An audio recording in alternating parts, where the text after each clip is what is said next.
Hey guys, the founder of the Igbo Youth Movement, IYM, Evangelist Elot Ugochukwu, expressed that certain individuals fear the potential explosive economic growth in Igbo land, particularly due to the establishment of a seaport. Their concern stems from the fact that the Igbo people, renowned for their entrepreneurial prowess and commercial enterprise, may become unstoppable. These individuals simply prefer the status quo where the Igbo are marginalized and despaired, facing constant harassment and being treated as unwanted savages.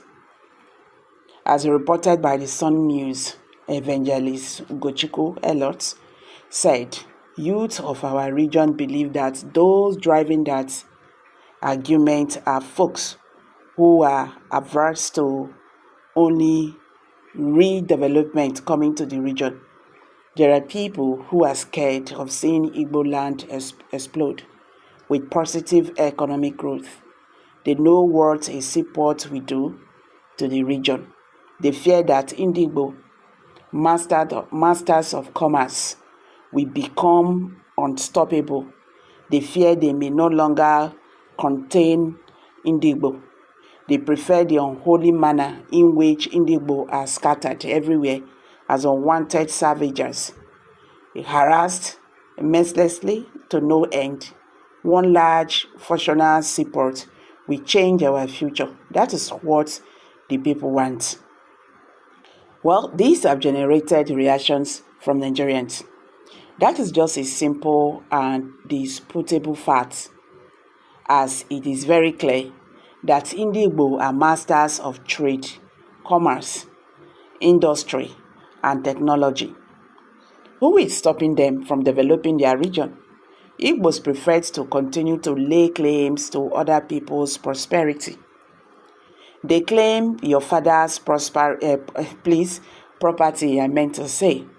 This person said, who is stopping Igbo from developing their region? Igbos prefer to continue to lay claims to other people's property. They claimed your father's property. Do not live the life of an invalid. It is so disgusting that a people will take shadow chasing their ridiculous level. Any meaning to the tongue twisting? Nobody is stopping Igbos from doing anything, including seaports. The question is, where is the sea?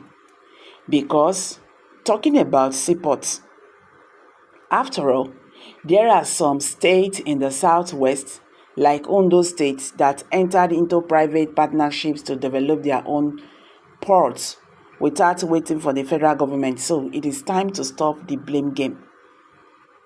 You are right. The blame game must stop. If they could copy Oti's style of governance, the Southeast will pull Nigeria out of economy backwardness. Nigerians are still talking. Face your family members and business. Exactly, my brother. They are already jittery. The journey has started. Then let the Igbo people go for the seaport and stop patronizing those that don't love and appreciate your efforts to build and develop their land and their people. Igbo people come and let them that hate you know your worth. Charity begins at home. Please pardon me. Igbo people, you are your worst enemy. Igbo has no ocean line except the shared River Niger line for small flying boats. Well, they positioned Paddy. Igbophobia is reality, but God forbid that Igbo potential is permanently subdued by the enemies who don't want to see us thrive and happy. Evil never triumphed over good, no matter how long it lasts. Freedom beckons.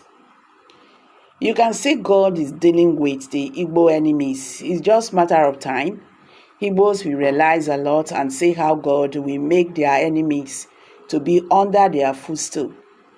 But before then, God Almighty must separate the wheat from the weed. Okay.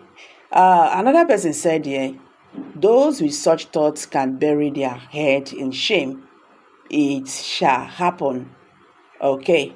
Having a seaport is not a synonymous with industrialization, except you want to continue in the importation business, which is not taking our economy anywhere, but damaging it. If you are serious about manufacturing, establish industries that use our local materials, you don't need seaport for that. Okay, so guys, what's your take on this? Do you think what evangelist Elot Gochuku said is true about Igbo? That there are some persons who are working against, the Igbo and all that. I beg, make me hear from you. What's your thought? Don't forget to give us a thumbs up, share this video, let it go viral. Let Nigerians understand what is going on in the Nigerian political landscape. Thank you.